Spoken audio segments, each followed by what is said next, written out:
Good morning friends. हम लोग देख रहे थे परफॉर्मेंस ऑफ कॉन्ट्रैक्ट के बारे में।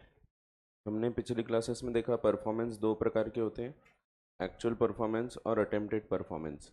एक्चुअल परफॉर्मेंस का मतलब है जब जितने भी पार्टीज़ हैं उन सब लोगों ने अपना अपना कार्य पूरा कर दिया है, तो उसको हम बोलते हैं एक्चुअल परफॉर्मेंस। और अटेम्प्टेड परफॉर्मेंस का मतलब है जब एक पार्टी ट्राई कर रही है परफॉर्म करने का, बट दूसरी पार्टी उसको एक्सेप्ट नहीं कर रही।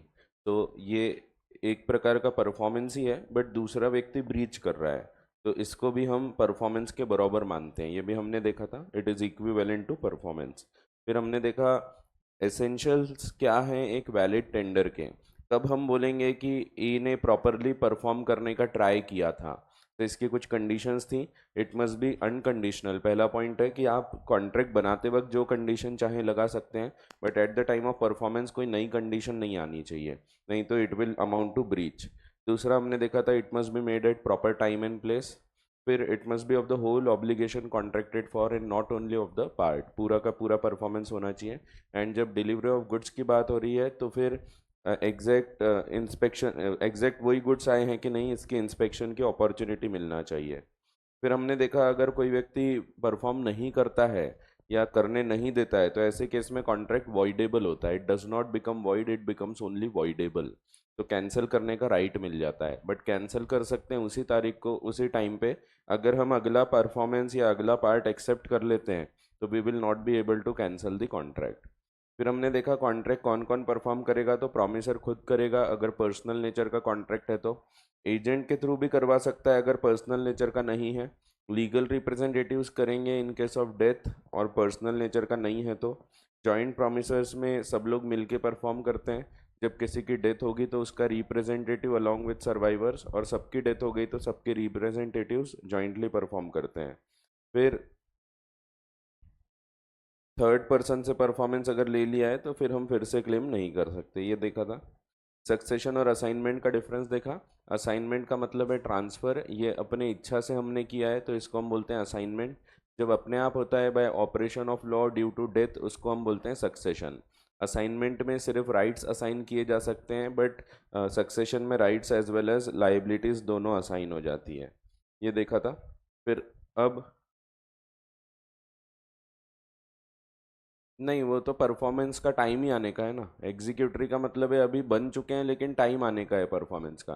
वो टाइम पे पता लगेगा वो परफॉर्म होते हैं या नहीं होते। तो परफॉर्मेंस का टाइम अलग है। हम एग्जीक्यूटेड या एग्जीक्यूटरी कब बोलते हैं कॉन्ट्रैक्ट को, तो जब ये कॉन्ट्रैक्ट बना, इस वक्त हम डिफाइन करते हैं वो एग्जीक्यूटेड है या एग्जीक्यूटरी। अगर यहीं परफॉर्म हो चुका है तो ख़त्म हो गया, वो एग्जीक्यूटेड है। बट अगर परफॉर्मेंस की डेट ही आने की है तो हम अभी नहीं बोल सकते अटेम्प्टेड परफॉर्मेंस है क्या। यहाँ पे हमको पता लगेगा वेदर इट वाज अटेम्प्टेड और नॉट। ठीक है, तो ऐसा है। फिर अब हम अगले टॉपिक पे चर्चा चालू करते हैं। Devolution of joint liabilities and joint rights. Devolve होने का क्या मतलब है, तो नीचे आना। जैसे इवॉल्व हो रहे थे, इवॉल्व हुआ मीन्स ऊपर गए। जैसे अपन लोग पहले बंदर थे, अपन यानी अपन नहीं, अपने जो पहले के बहुत पहले वाले एंसेस्टर्स रहे होंगे वो बंदर थे ऐसा बोलते हैं। फिर बाद में धीरे धीरे इवॉल्व होके अपन इंसान बन गए। पढ़े होंगे आपने, डार्विन की थ्योरी है इवोल्यूशन की। पहले पानी में जीवन आया, फिर थोड़ा पानी से बाहर आया। सो वही अपने धर्म ग्रंथों में भी वही दिया है। मछली आई सबसे पहले, मत्स्य अवतार आया, उसके बाद फिर एम्फीबियंस आए, ऐसे अवतार जो पानी में भी रहते। कछुआ आया था, फिर उसके बाद वराह आया, फिर उसके बाद इंसान आना चालू है, आधा इंसान आधा जानवर, नरसिंह। उसके बाद फिर इंसान आया, बट वो फुल्ली ग्रोन नहीं था, डवार्फ मैन, तो वामन अवतार बोलते हैं। ये सब इवोल्यूशन है। उसके बाद फिर एक आया जो फुल्ली ग्रोन था लेकिन मानसिक रूप से एकदम शांत नहीं था, तो वो परशुराम बोलते हैं अपन। तो मानसिक रूप से शांत नहीं थे वो, अपन बोलते हैं भगवान, बट उन्होंने पूरा एकदम हिंसा ही हिंसा किया है। तो हाँ, तबाही की एकदम। तो उन्होंने खुद की माता जी का कत्ल किया था। तो ऐसा कहानी है, शायद आपको पता होगी। फिर उसके बाद आया फिर एकदम परफेक्ट मैन, जिसको हम पढ़ते हैं होमो सेपियंस सेपियंस। तो जो मर्यादा पुरुषोत्तम श्री राम बोलते परफेक्ट मैन, तो परफेक्ट मैन वो है। तो यानी जो अपन हिस्ट्री में पढ़ते हैं ना वही है। तो वही सब चीज़ें इवोल्यूशन वगैरह बताया है अपने को। तो वही है, इवॉल्व हुए यानी क्या हुए, अपन अपन ऊपर आए, लेकिन डिवॉल्व हो रहे हैं यानी नीचे जाएंगे। तो यहाँ पे हम किसकी बात कर रहे हैं, लाइबिलिटीज के डिवॉल्व होने की बात कर रहे हैं। तो लाइबिलिटीज कैसे क्या डिवॉल्व होगी, कैसे क्या नीचे आएगी लाइबिलिटीज, वो हमको देखना है। सो यहाँ पे भी अगेन जो मैंने पिछली क्लास में बताया उसका भी एक जिक्र आएगा। मैंने आपको बताया था कि अगर 3 जन ने मिल के प्रॉमिस किया, ये सब किसकी बात हो रही, जब जॉइंट लाइबिलिटीज या जॉइंट राइट्स हैं। पहले हम पूरी जॉइंट लाइबिलिटीज की चर्चा करेंगे, उसके बाद जॉइंट राइट्स के ऊपर हम डिस्कशन करेंगे। सो पहले हम लाइबिलिटीज की बात कर रहे हैं। Section 42 of the Indian contract act बताता है कि जब तक समझो ए, बी और सी तीनों ने मिल के वादा किए थे एक्स को परफॉर्मेंस देने का। अब मैं परफॉर्मेंस को इजी हो जाए समझने के लिए, इसीलिए इसको हम अमाउंट में कैलकुलेट कर लेते हैं। मान लो इन लोगों ने पैसा लेके आए थे और वो पैसा वापस करने का परफॉर्म किया हो, एग्री किया होगा। समझो 30,000 रुपये पे करने का एग्री किया था। सो जब तक के ये तीनों जीवित हैं, तीनों की मिलके जिम्मेदारी है कि ये लोग 30,000 रुपये पे करेंगे टू एक्स। सो जब तक जीवित है तब तक के all of them will jointly perform, जैसा कि आपको पता है। लेकिन अगर किसी की डेथ हो गई, समझो ए गचक गया, तो उसका legal representative along with B and C मिलके परफॉर्म करेगा। अगर बी की भी डेथ हो गई तो legal representatives of A and B along with C perform करेंगे। और अगर सी भी गचक जाता है तो तीनों के legal representatives will jointly perform the promise. तो ये जो हमने रूल पढ़ा पिछली क्लास में, ये एक्चुअली सेक्शन 42 में दिया है। इसी को हम बोलते हैं डिवॉल्यूशन, डिवॉल्व होना। लाइबिलिटीज डिवॉल्व हो रही है after the death on their legal representatives. So उनकी डेथ के बाद उनके जो वारिसदार होते हैं, कानूनी वारिसदार, उन लोगों को ये कॉन्ट्रैक्ट्स पूरे करना पड़ता है। सो ये एकदम बेसिक रूल है, पहला रूल। सो जब तक के सब जीवित हैं तो during their joint life, during their life they will be jointly liable to perform the promise. And अगर किसी की डेथ हो जाती है तो उसका जो सक्सेसर है, legal representative along with the survivors will perform. अगर सबकी डेथ हो जाती है तो सबके जॉइंटली रिप्रेजेंटेटिव्स परफॉर्म करेंगे। तो ये पहला सेक्शन बताता है आपको, सेक्शन नंबर 42। तो देखो क्या दिया हुआ है, when 2 or more persons have made a joint promise then unless contrary intention appears। अगर कुछ और लिखा है तो वैसा होगा, कुछ नहीं लिखा तो जनरल रूल है कि सब लोगों की जिम्मेदारी है जब तक वो जीवित हैं।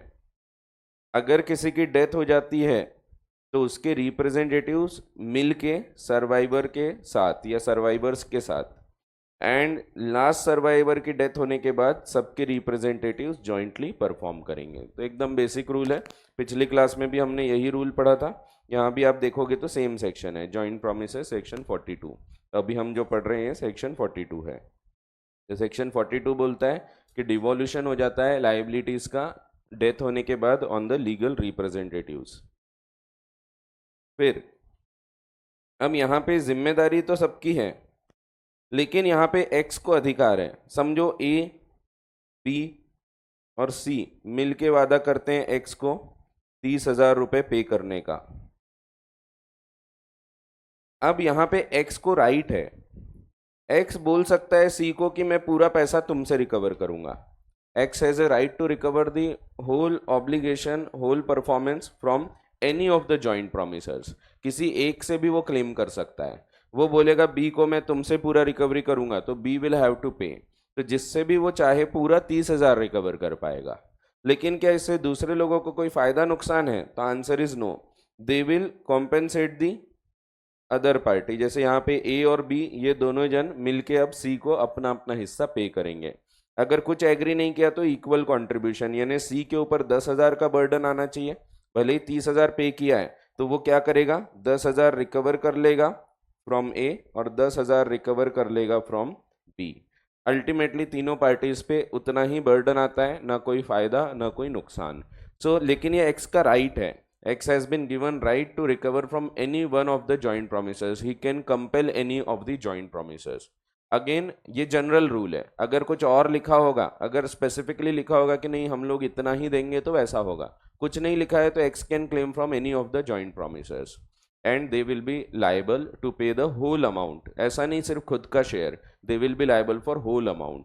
बाद में फिर बाकी के लोग आपस में झगड़ा करके रिकवर करें, जो करना है करें, बट कभी भी थर्ड पार्टी का नुकसान नहीं होने दिया जाता।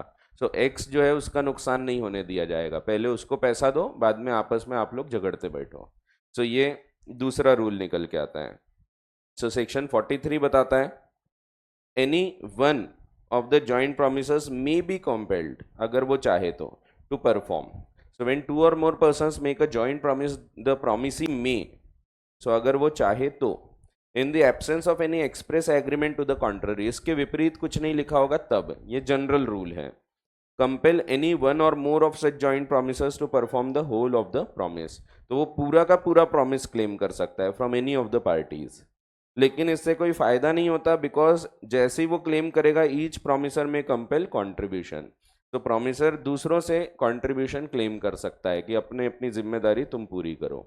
Each of the two or more joint promisors में compel every other joint promisor to contribute equally, अगर कुछ नहीं लिखा है तो equally with himself to the performance of the promise unless a contrary intention appears from contract. ये हर जगह आपको लिखा है कि unless a contrary intention appears, तो हर पॉइंट में लिखा दिखेगा आपको, यहाँ भी लिखा है कि unless a contrary intention appears from the contract, यहाँ भी लिखा है कुछ अगर अलग एग्री किया है तो वैसा होगा, यहाँ भी वही लिखा है कि अगर कुछ अलग एग्री किया तो वैसा होगा, नहीं तो ऐसे जनरल रूल्स अप्लाई होने वाले हैं। ठीक है, तो ये कॉन्ट्रैक्ट है, आप जैसे चाहो वैसा डिसाइड कर सकते हो, कुछ डिसाइड नहीं किया है तो these are the general rules. ठीक है, अगर उन्होंने कुछ अलग डिसाइड किया होगा कि ये 50% देगा, ये दोनों 25-25, तो वैसा होगा। ठीक है, शेयरिंग ऑफ लॉस, अगर किसी व्यक्ति के कारण लॉस हो रहा है, समझो यहाँ पे सेम एग्जांपल लेते हैं, ए बी और सी मिल के वादा करते हैं कि वो एक्स को 30,000 रुपये पे करेंगे। अब समझो ए इंसॉल्वेंट हो गया, अगर वो इंसॉल्वेंट हो जाएगा तो उसका ऑफिशियल रिसीवर अपॉइंट होगा और पता लगता है कि उससे पूरा पैसा नहीं रिकवर किया जा सक रहा है, तो भी यहाँ पे एक्स को तो पूरा पैसा मिल ही जाएगा। So X can recover the whole amount, तीनों से मिलके वो 30,000 रुपये क्लेम कर लेगा।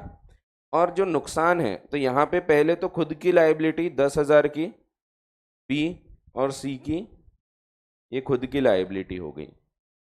अब ए की लाइबिलिटी थी 10,000, लेकिन उससे सिर्फ 5,000 ही रिकवर कर पा रहे हैं हम, समझो 50% ही रिकवर हो पा रहा है। तो जैसा कि आपको पता है कोई इंसॉल्वेंट होता है तो कभी कभी होता है पूरा पैसा नहीं मिल रहा है उससे, सो उससे समझो 50% प्रपोर्शनेट अमाउंट सबको मिल रहा है, तो यहाँ उससे 5,000 मिल रहा है, तो इसका जो लॉस है, ये लॉस बाकी के जॉइंट प्रोमिसर्स इक्वल रेशियो में बेयर करेंगे, लेकिन थर्ड पार्टी का लॉस नहीं होने दिया जाएगा।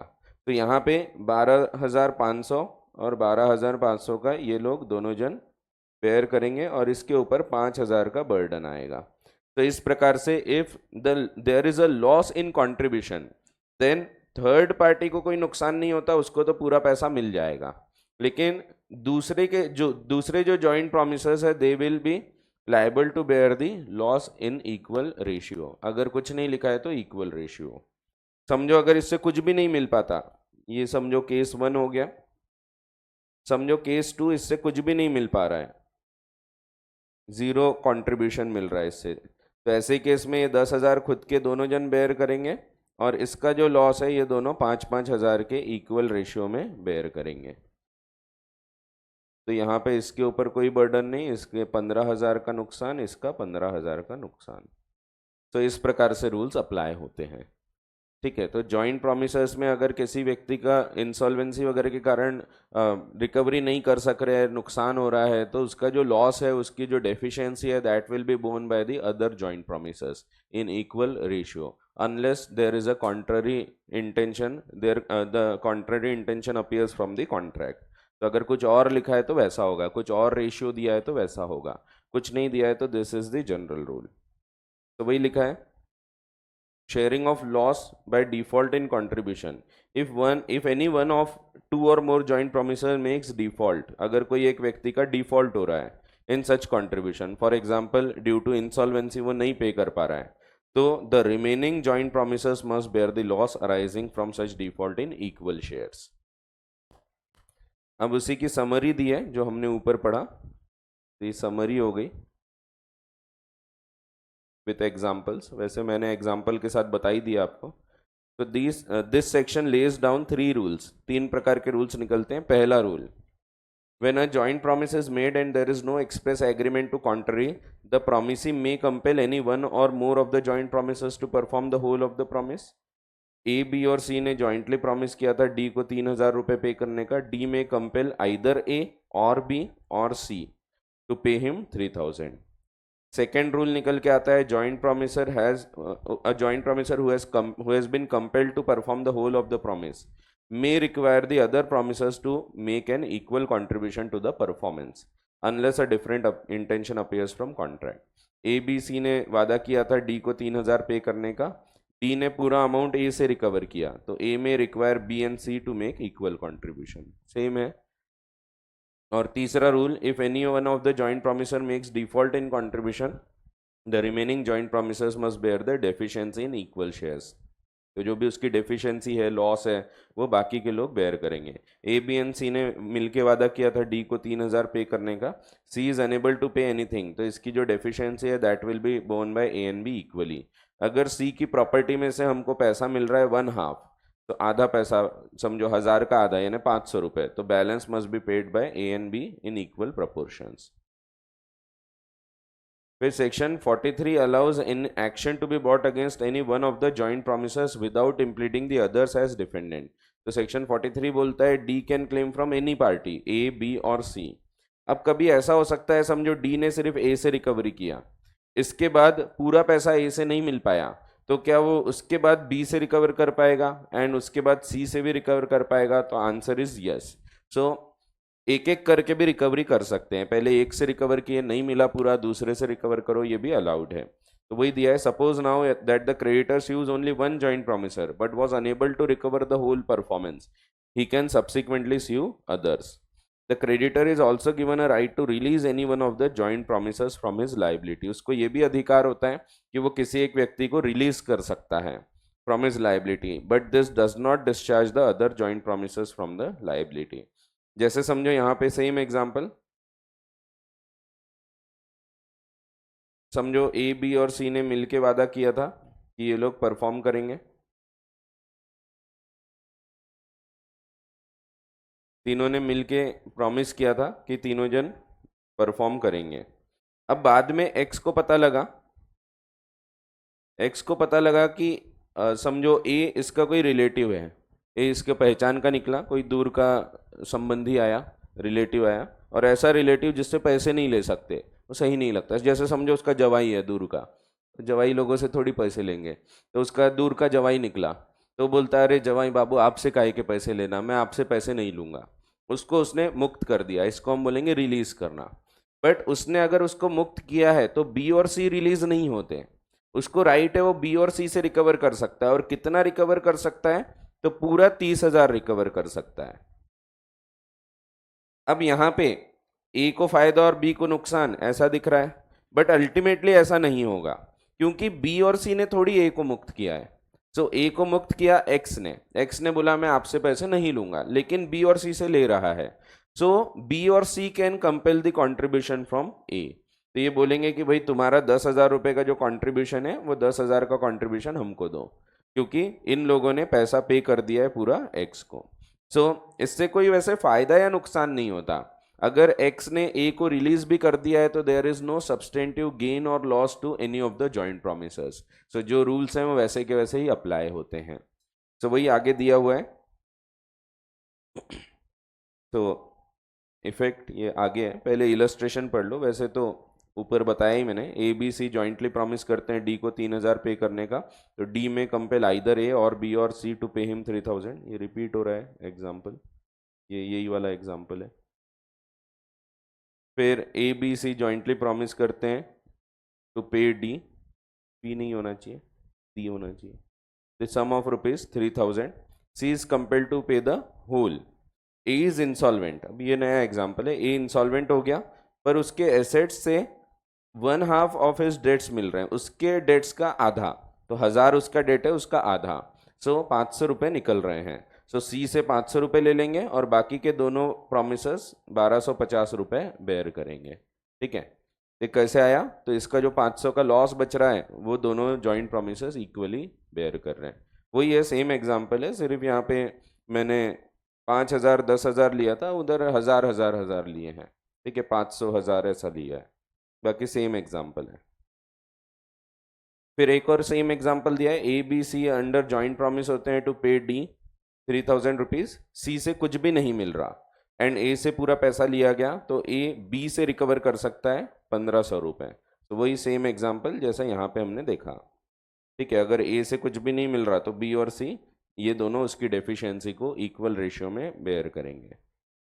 इफेक्ट ऑफ रिलीज, क्या कोई फर्क पड़ता है? तो answer is no. When two or more persons have made a joint promise, a release of any one of such joint promises by the promisee does not discharge the other joint promises.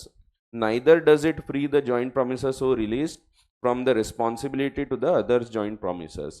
So, ना ही इससे बाकी के लोग discharge होते हैं और ना ही इससे जिसको छोड़ दिया उसको कोई फायदा होता है, बिकॉज उसकी जिम्मेदारी अभी भी कंट्रीब्यूट करने की है। This section gives to the promisee a right to release any one or more of the joint promises from the liability under the joint promise. Once the release is granted, the promisee will not be able to file a suit against the released joint promisor. तो उसको मुक्त कर दिया तो फिर से claim नहीं कर सकते, बट बाकी के जॉइंट प्रोमिसर्स की लाइबिलिटी कंटिन्यू होती है। Similarly, liability of released joint promisor towards other joint promisor for contribution shall also continue. The net result is that there is no substantive gain to the released joint promisor. अब यहाँ पे English law से थोड़ा फर्क है। English law यानी जो England में चलता है, तो इंग्लिश कॉमन लॉ बोलता है कि अगर आपने एक जॉइंट प्रोमिसर को छोड़ दिया, डिस्चार्ज कर दिया, रिलीज कर दिया, तो it amounts to discharge of all, सब लोग डिस्चार्ज हो जाते हैं। बट इंडियन लॉ ऐसा नहीं बोलता। इंडियन लॉ बोलता है it does not discharge the other joint promisors. तो थोड़ा सा, वैसे ज़्यादातर जगह इंडियन लॉ और इंग्लिश लॉ सेम ही चलते हैं क्योंकि अपना कानून इंग्लिश लॉ से उठाया गया है, लेकिन कभी कभी थोड़ा डिपार्चर होता है, कहीं कहीं थोड़ा फर्क है, जैसे यहाँ पे फर्क है थोड़ा।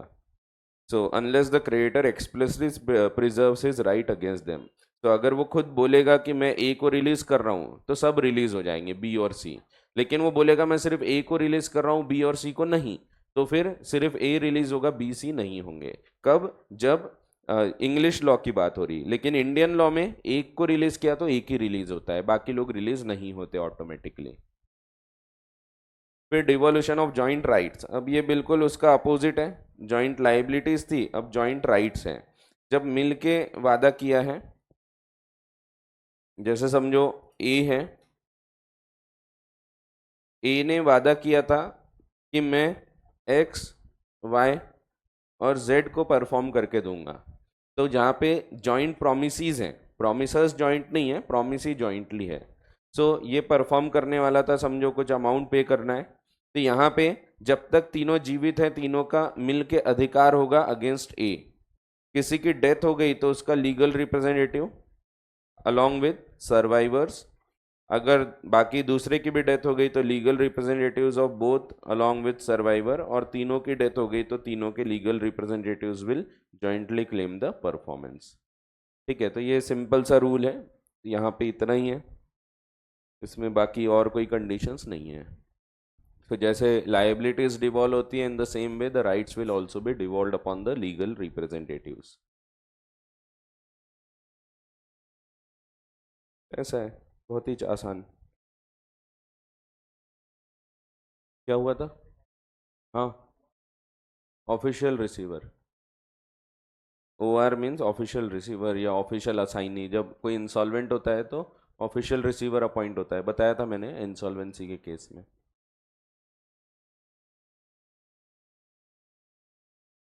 तो चलो रीड कर लेते हैं, इसमें कुछ है ही नहीं।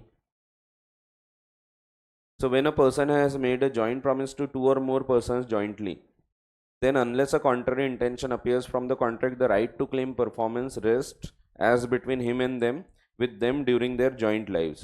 तो उन लोगों को मिल के अधिकार है during their joint lives, and after the death of any of them with the representative of such deceased person jointly with the survivor or survivors, and after the death of last survivor with the representatives of all jointly, in consideration of 5,000 rupees lent to him by B and C. तो B और C को वापस करना था, promises B and C jointly to repay them that sum with interest, but B dies before the specified day. The right to claim performance rests with B's representatives jointly with C during C's life and after the death of C the representatives of B and C will jointly claim the performance. आसान है एकदम। अब यहाँ तक कोई doubt है तो पूछ लो, फिर आगे बढ़ते हैं।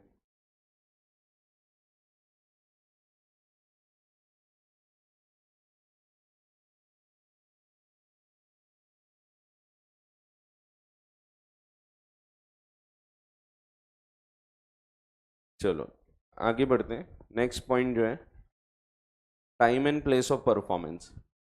तो ये बहुत ही आसान रूल था। अब time and place of performance, इसको भी एक डायग्राम से समझ लेते हैं। हमने देखा था कि परफॉर्मेंस जो है वो बराबर टाइम पे होना चाहिए और बराबर जगह पे होना चाहिए। अब ये बराबर जगह और बराबर वक्त यानी क्या, इसको हमको समझना है। What is the proper time, what is the proper place of performance, तो दोनों को समझते हैं हम। सो टाइम ऑफ परफॉर्मेंस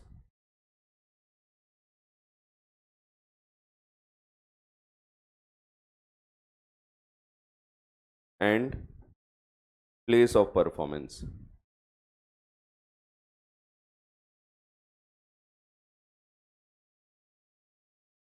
अब टाइम में, टाइम या तो स्पेसिफाइड हो सकता है या तो नॉट स्पेसिफाइड हो सकता है। वैसे ही प्लेस भी स्पेसिफाइड और नॉट स्पेसिफाइड हो सकती है। तो देखते हैं दोनों को। समझो टाइम स्पेसिफाइड है तो क्या होगा,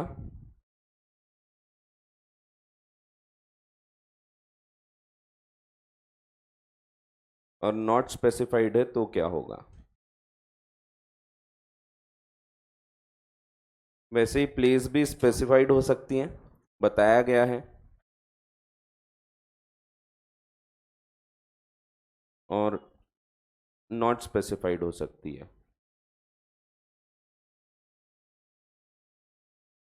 पहला एकदम जनरल रूल तो यह है कि time and place of performance are the matters to be decided by the parties at the time of entering into contract. जब कॉन्ट्रैक्ट किया जा रहा है उस वक्त दोनों पार्टीज मिलकर बैठेंगे और वो लोग डिसाइड करेंगे कितने बजे परफॉर्मेंस चाहिए, कहाँ पे परफॉर्मेंस चाहिए, तो उन लोग मिलके डिसाइड करते हैं। तो it is to be mutually decided at the time of entering into contract. अगर डिसाइड किया है that means it is a specified time. अगर बता दिया था कि भैया शाम को 5 बजे 5 तारीख को सर्विस चाहिए या गुड्स चाहिए, जब टाइम बता दिया है तो परफॉर्मेंस कब होना चाहिए, तो उसी टाइम पे होना चाहिए। तो when the time has been specified then promiser should perform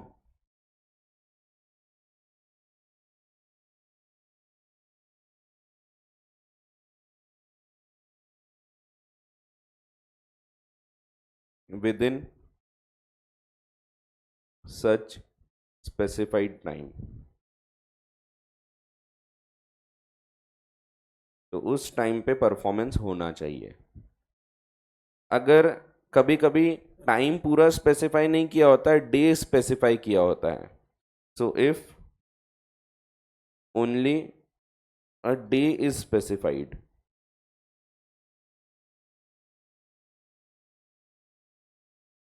तो फिर परफॉर्मेंस कैसा होगा, तो promiser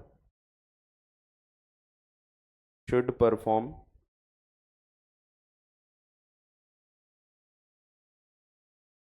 on such day during usual business hours।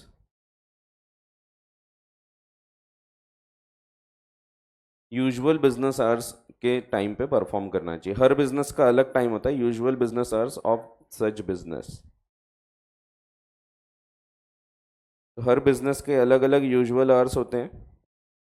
कभी दिन बताया है, जैसे बोला है 10 तारीख को परफॉर्म करना है, लेकिन टाइम नहीं बोला है, सिर्फ 10 तारीख बताई है। 10 तारीख को कब परफॉर्म करना चाहिए, तो during the usual business hours. अब उस पर्टिकुलर बिजनेस में क्या आवर्स चलते हैं, उस पर्टिकुलर जगह पे क्या टाइम चलता है, उसके ऊपर डिपेंड करेगा यूजुअल आवर्स। हर बिजनेस का अलग टाइम होता है। जैसे अगर आप समझो शेयर मार्केट की बात करें तो 9 बजे से 3:30 बजे ये उसका बिजनेस आवर्स हो गया। हर बिजनेस के अलग टाइम होते हैं। सराफा बाजार चले जाओ आप इतवारी में, तो वहाँ पे अलग बिजनेस आवर्स होगा। वो 11:30 12 बजे दुकान खोलेंगे, बट वो रात को फिर शाम को 9 बजे तक के चलते रहेंगी। तो हर बिजनेस के अलग टाइम होते हैं। न्यूज़पेपर वाले, दूध वाले, सुबह का टाइम होता है उनका। सो मॉर्निंग आवर्स में उन लोग परफॉर्म करेंगे, तो हर बिजनेस के अलग अलग आवर्स माने जाते हैं। तो उस यूजुअल बिजनेस आवर्स में परफॉर्म होना चाहिए।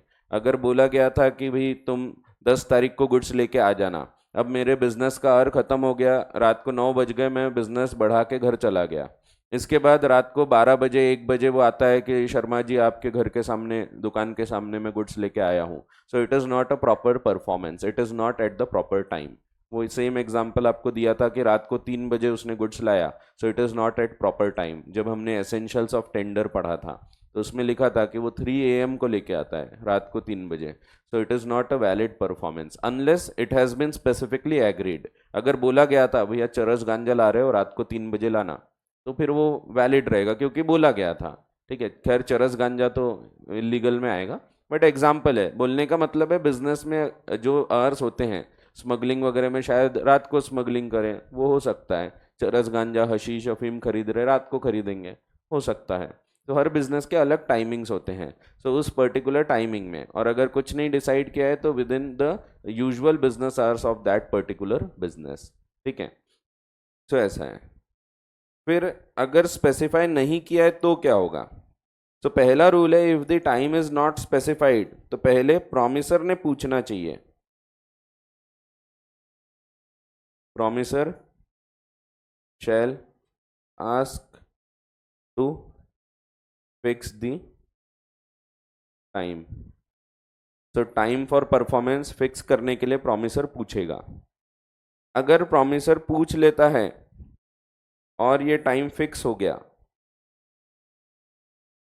तो उसने पूछ लिया और फिक्स हो गया, तो ये आ गया फिर स्पेसिफाइड वाले पार्ट में, स्पेसिफाई हो गया क्योंकि उसने पूछ लिया और उसके बाद तय हो गया कि ये इतने इतने बजे तुमको परफॉर्म करना है। तो पहले प्रॉमिसर की जिम्मेदारी आती है, promisor should ask to fix a proper time for performance. जैसे मैं कुछ गुड्स बेचने की बात करता हूँ, आप मेरे दुकान पे आते हैं, मैं एग्री कर लेता हूँ, आपने मुझे टाइम नहीं बताया कि कब गुड्स चाहिए, तो मेरा काम है मैं पूछूंगा कि आपको गुड्स कब पहुंचाना है, कब डिलीवरी देना है, तो ये मेरा काम है। तो जैसा आप बताओगे वैसा फिर मैं उस टाइम पे आपको गुड्स भेज दूंगा। ठीक है, सो पहले promisor should ask to fix the proper time. अगर उसने नहीं पूछा, तो वैसे उसने पूछना चाहिए, बट अगर नहीं पूछा, भूल गया, या पूछा बट मैं फिक्स नहीं कर पाया, मैंने उसको इन्फॉर्म नहीं किया, तो ऐसे केस में if it is not fixed, तो फिर promisor shall perform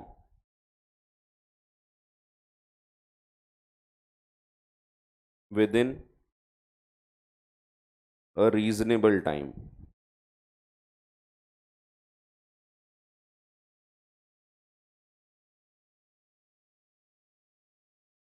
What is reasonable time will be a question of fact.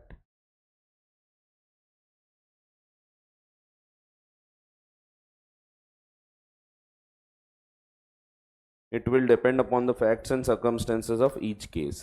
कोई केस में रीजनेबल टाइम 1 घंटा 1.5 घंटा हो सकता है, किसी में 10 दिन हो सकते हैं, किसी में 6 महीना भी हो सकता है। अगर फिक्स नहीं हो पाया है तो सिंपली रीजनेबल टाइम में परफॉर्म कर दो। And what is a reasonable time will be a question of fact, it will depend upon the facts and circumstances of each case.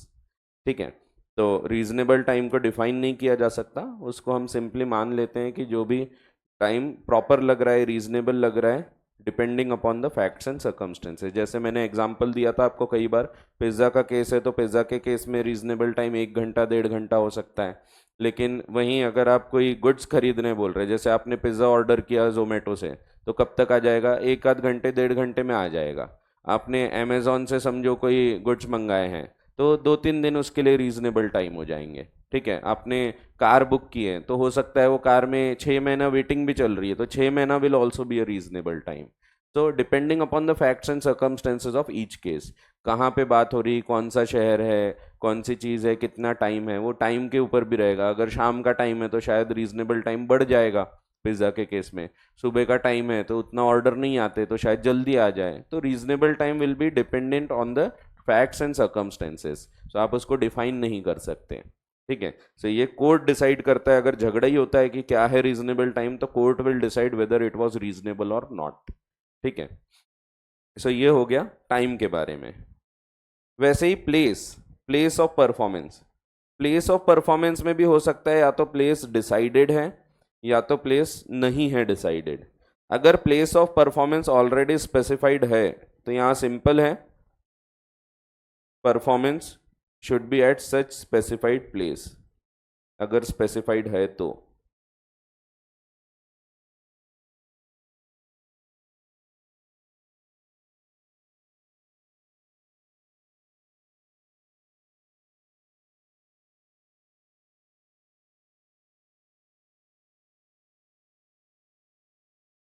मैं पहले डायग्राम बना देता हूँ फिर समझाता हूँ।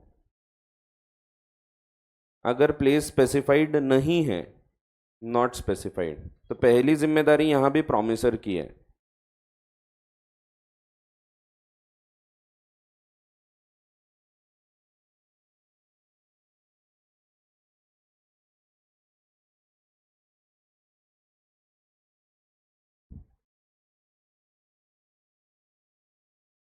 अगर उसने पूछ लिया और प्लेस फिक्स हो गई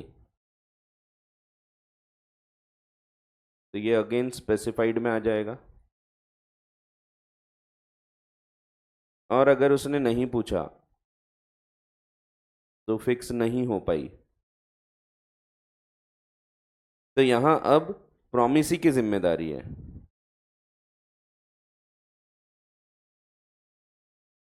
promisee should himself fix the place.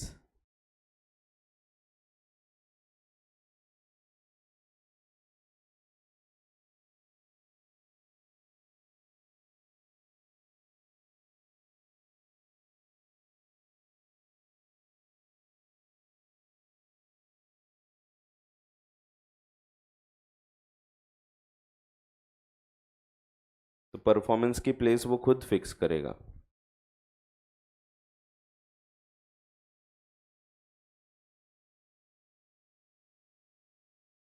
अगर वो फिक्स कर देगा तो अगेन स्पेसिफाइड में आ जाएगा।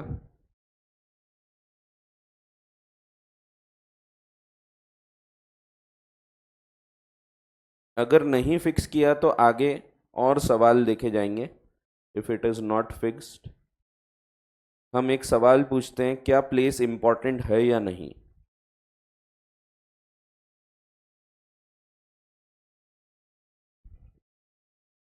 Is place important for performance.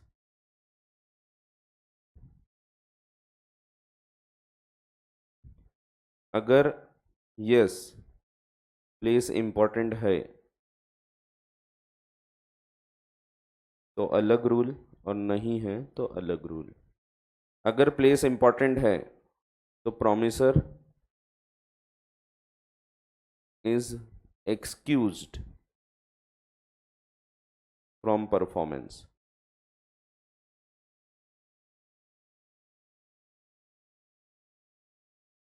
That is he need not perform, perform करने की जरूरत नहीं। और अगर प्लेस इंपॉर्टेंट नहीं है तो फिर परफॉर्म किया जाएगा। शैल परफॉर्म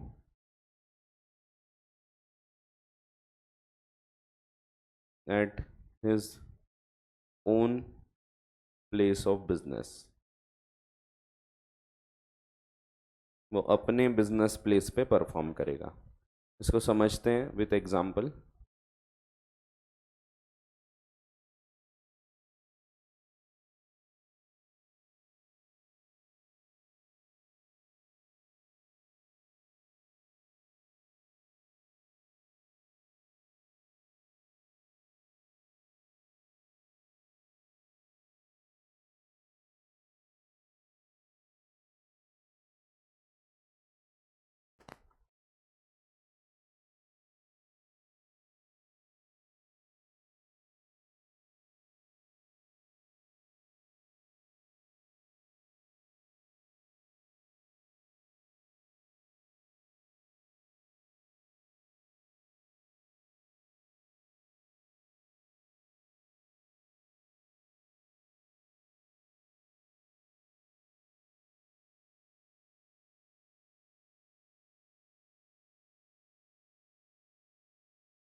तो ऐसा है,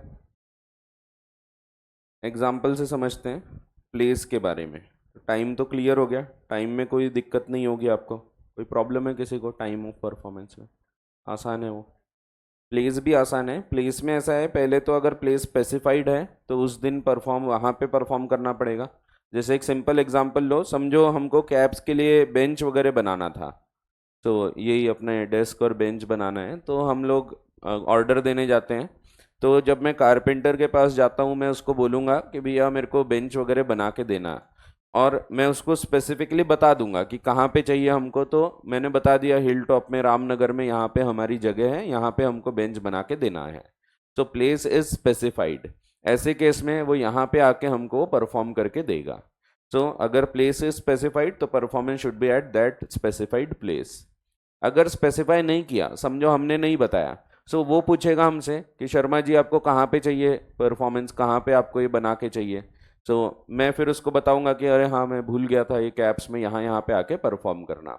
उसने पूछ लिया और मैंने बता दिया तो फिक्स हो गई। अगेन स्पेसिफाइड वाले रूल्स अप्लाई होंगे, सब जगह वही सेम रूल लगेंगे। समझो केटरिंग सर्विस है, आपकी शादी है, आप बताओगे उसको कि भैया ये हॉल में शादी है, यहाँ पे केटरिंग सर्विस चाहिए।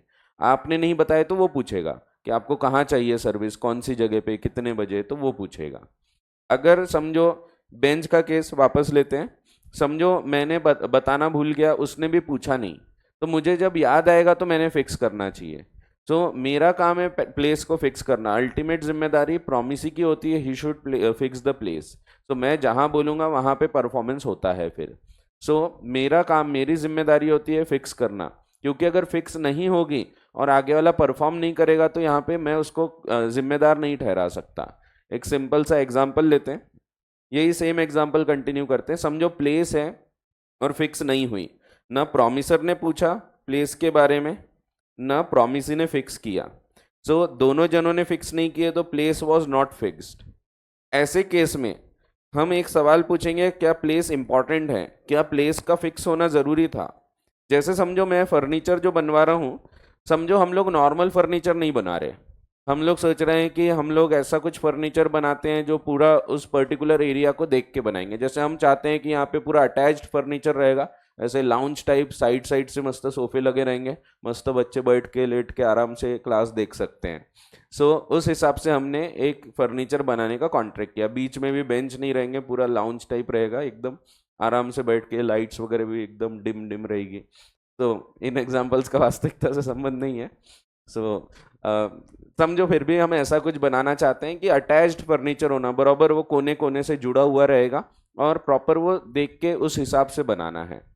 अब सोच के देखो, हमको चाहिए था अटैच्ड फर्नीचर, लेकिन प्लेस तो फिक्स ही नहीं हुई। यहाँ पे ना प्रॉमिसर ने पूछा ना मैंने बताया, तो प्लेस फिक्स नहीं हुई। बट प्लेस जरूरी है, अगर वो प्लेस नहीं देखेगा तो बेचारा परफॉर्म ही नहीं कर सकता। कल चलकर अगर प्लेस फिक्स किया ही नहीं मैंने, तो मैं प्रॉमिसर को नहीं बोल सकता कि तुमने ब्रीच किया है, क्योंकि यहाँ पे प्लेस इंपॉर्टेंट थी बट फिक्स नहीं हुई। तो प्रॉमिसर जिम्मेदार ही नहीं है, प्रॉमिसर एक्सक्यूज हो जाता है, प्रॉमिसर इज नॉट लायबल। सो इसीलिए हम बोलते हैं when the place was important but it was not fixed, ये जरूरी थी बट फिक्स नहीं हो पाई, तो promiser is excuse from performance, he need not perform.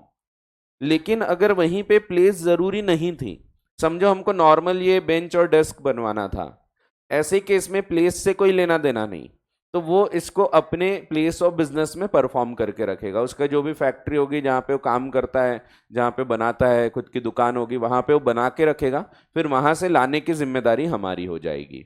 अगर प्लेस फिक्स नहीं हुई बट इंपॉर्टेंट भी नहीं है, जरूरी भी नहीं था, तो ऐसे केस में promisor shall perform at his place of business, और वहां से हम लोग वो लेके आ जाएंगे।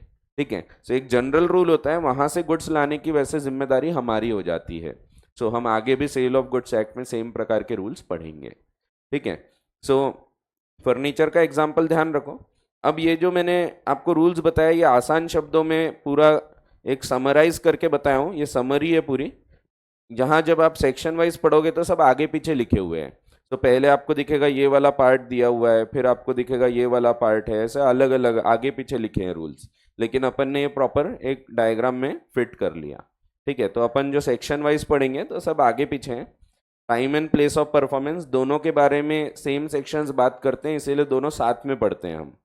पहले इन्होंने बोला जब टाइम ऑफ परफॉर्मेंस स्पेसिफाइड नहीं है, सो पहले सीधा सीधा ये वाला पार्ट बोल दिया, time of performance is not specified, तो ऐसे केस में रीजनेबल टाइम में परफॉर्म करो। And what is reasonable time is a question of fact.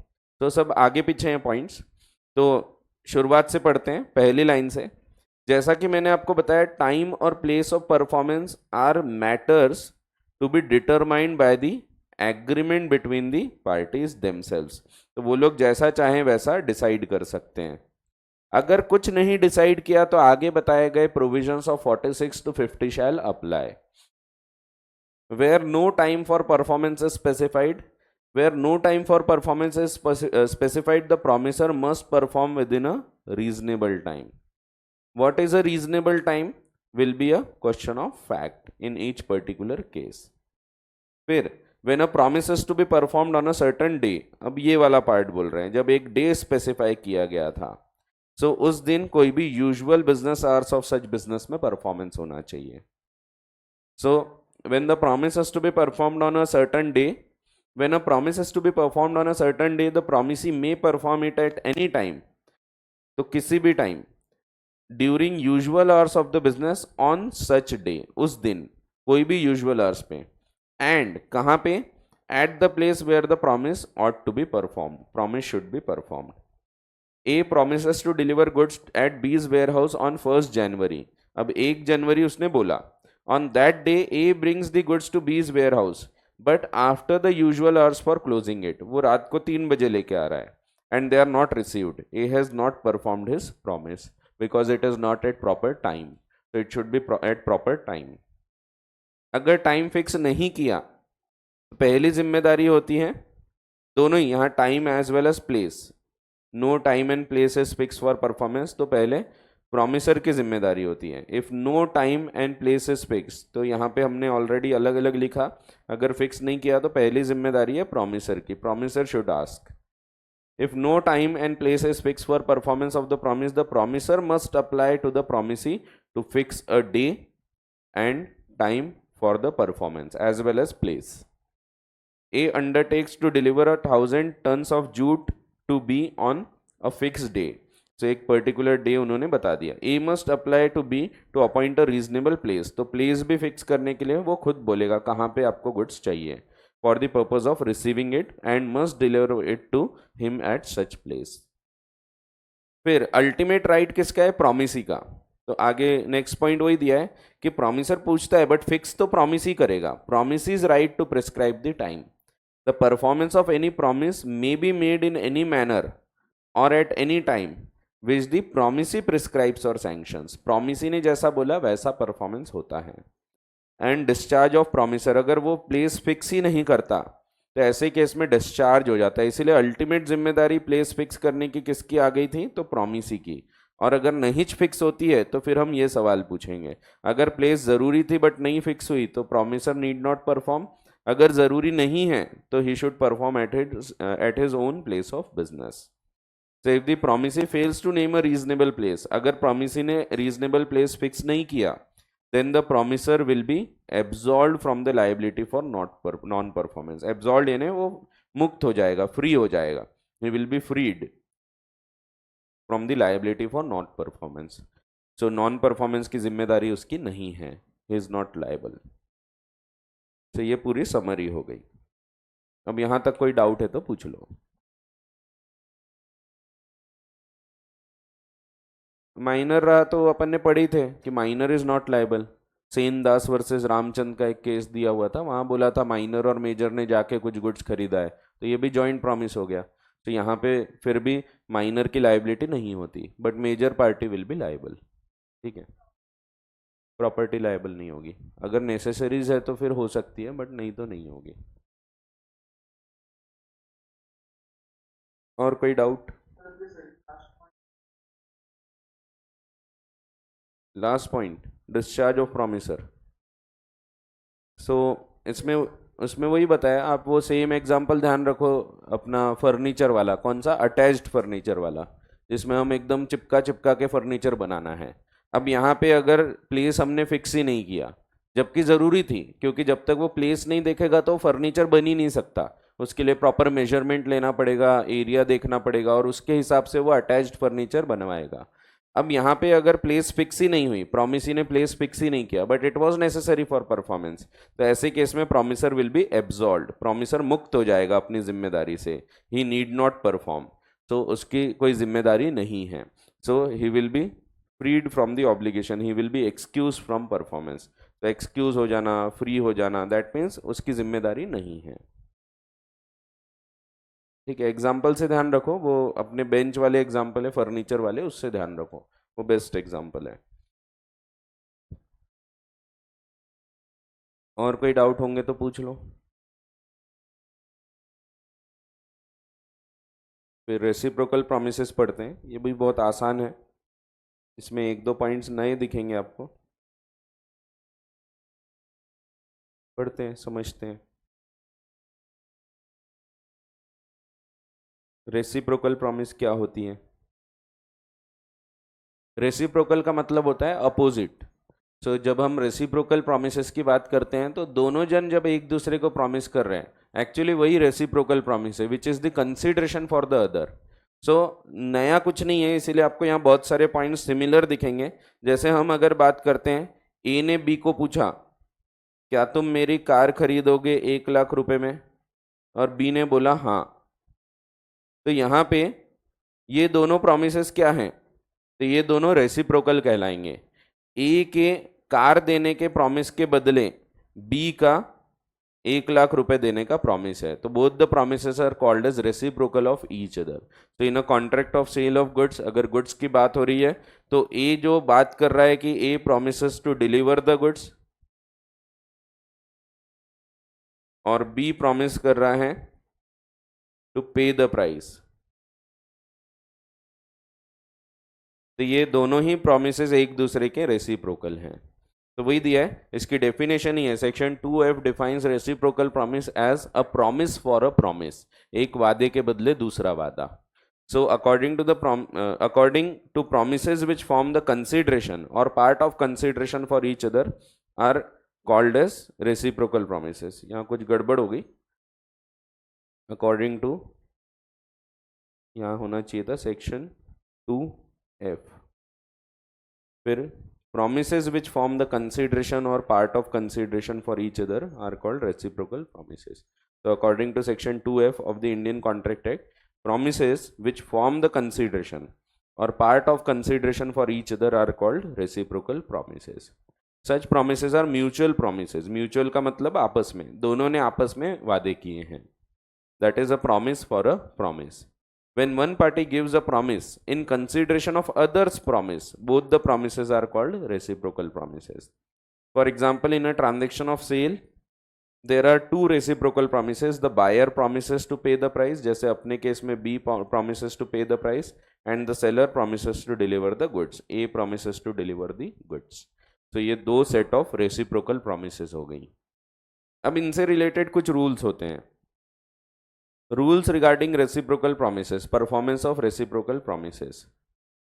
सो पहली बात, जैसा एग्री करते हैं वैसा परफॉर्म होना चाहिए। अगर कुछ नहीं लिखा है तो ये वाले जनरल रूल्स अप्लाई होंगे। अगर आपने कुछ नहीं बोला है तो ये बेसिक रूल्स हैं, ये ऑटोमेटिकली अप्लाई होंगे in all the reciprocal promises. जैसे कि जब प्रॉमिस किया गया था, वादा किया गया था, प्रॉमिसर बोल रहा था कि मैं गुड्स ला के दूंगा, प्रॉमिस ही बोलता है मैं पैसा दे दूंगा, एग्री किया था। जब परफॉर्मेंस की बात आती है, अगर प्रॉमिसी पैसे देने को तैयार नहीं है तो प्रॉमिसर भी गुड्स नहीं देगा। एकदम बेसिक रूल है कि when the promisor is not willing to perform his part of contract, then promisor is also not bound to perform, he will not perform. ठीक है, सो वही दिया है, promisor is not bound to perform unless promisee is willing and ready to perform. So when the reciprocal promises have to be simultaneously performed, simultaneous यानी साथ साथ, together, दोनों ने साथ में परफॉर्म करना चाहिए था। The promisor is not bound to perform unless the promisee is ready and willing to perform his promise। A agrees to sell goods to B on cash payment। Agree हुआ था कि तुम पैसा लाना, मैं गुड्स दे दूंगा, which B agrees। अगर ए को पता लगता है B is not ready to pay the cash then and there, उसने पैसा लाया ही नहीं, वो बोल रहा है आनाकानी कर रहा है पैसे देने में, तो ऐसे केस में he need not sell the goods. ठीक है। तो अगर उसको पता है कि ये पैसा नहीं देगा, नहीं पे कर रहा है, क्योंकि बात हुई है पैसा दो और गुड्स ले जाना, वो पैसा नहीं दे रहा तो ये गुड्स नहीं देगा। तो जैसे बचपन में नहीं आप चॉकलेट खरीदने जाते थे, कॉलोनी में एक अंकल की दुकान होती थी, अंकल पहले पूछते थे बेटा पैसा लाया है क्या, क्योंकि अगर आप पैसे नहीं दोगे तो वो चॉकलेट नहीं देंगे। तो अपन चॉकलेट खरीदने जाते थे, बोलते थे ना पैसे लाया क्या तूने, फिर अपन बोलते थे हाँ ये लो अंकल, पैसे देते थे, फिर वो चॉकलेट देते थे। क्योंकि ये रूल है कि अगर promise is not ready to perform then promisor will not perform his part. ठीक है। A and B make a contract for sale of goods, the payment is to be made by B in installments, goods are to be delivered on payment of first installment, तो पहले installment पे goods देना था। लेकिन अगर B is not ready and willing to pay the first installment then a need not deliver the goods. ठीक है, एकदम सिंपल।